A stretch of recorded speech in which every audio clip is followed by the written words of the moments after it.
নমস্কার সবাইকে। আজকে আমি বাড়িতে রান্না করছি তেল কই। এখানে আমি কই মাছটাকে হলুদ আর নুন দিয়ে মাখিয়ে নিচ্ছি।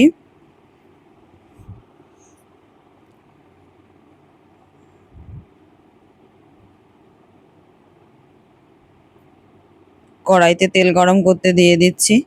মাছগুলো ভেজে নেব।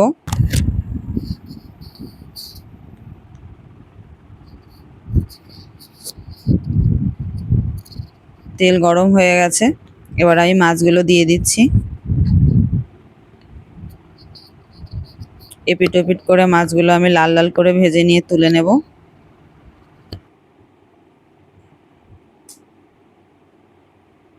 এবার আমি কড়াইতে দিয়ে দিচ্ছি আর একটু তেল। তেলে দিয়ে দেব আমি সামান্য কালো জিরে। এখানে আমি একটা পেস্ট বানিয়ে নিচ্ছি। জিরে, মৌরি, গোটা গরম মশলা আর দুটো লঙ্কা বেটে নিয়েছি আমি, সেই মশলাটা দিয়ে দেব।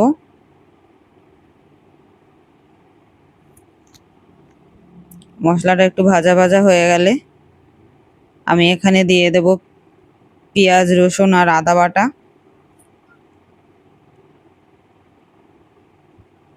আপনারা চাইলে পেঁয়াজ রসুন ছাড়াও রান্না করতে পারেন, বাকি মশলাগুলো শুধু দিলেই হবে। আমি আমি এখানে দিয়ে দেবো আর একটা কাঁচা টমেটো কুচি করে কাটা। এবার আমি মশলাটাকে ভালো করে কষিয়ে নেব। এখানে দিয়ে দিচ্ছি 1 চামচ হলুদ, 1 চামচ লঙ্কার গুঁড়ো। মশলাটাকে আমি ভালো করে নাড়িয়ে ভাজা ভাজা করে নিচ্ছি। এবার দিয়ে দেব আমি নুন স্বাদ অনুযায়ী। আবার আমি মশলাটাকে ভেজে নেব। এবার দিয়ে দিচ্ছি আমি গরম জল। জলটাকে ভালোভাবে ফুটতে দেব।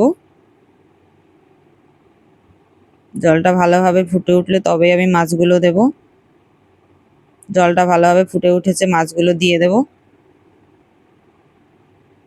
আমি এখানে সবগুলো মাছ দিয়ে দিচ্ছি।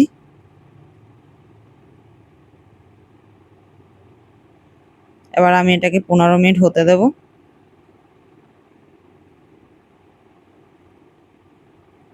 মাছটা হয়ে গেছে, এবার আমি নামিয়ে নিচ্ছি।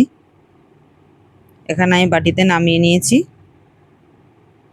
কালারটা কিন্তু খুব সুন্দর এসছে।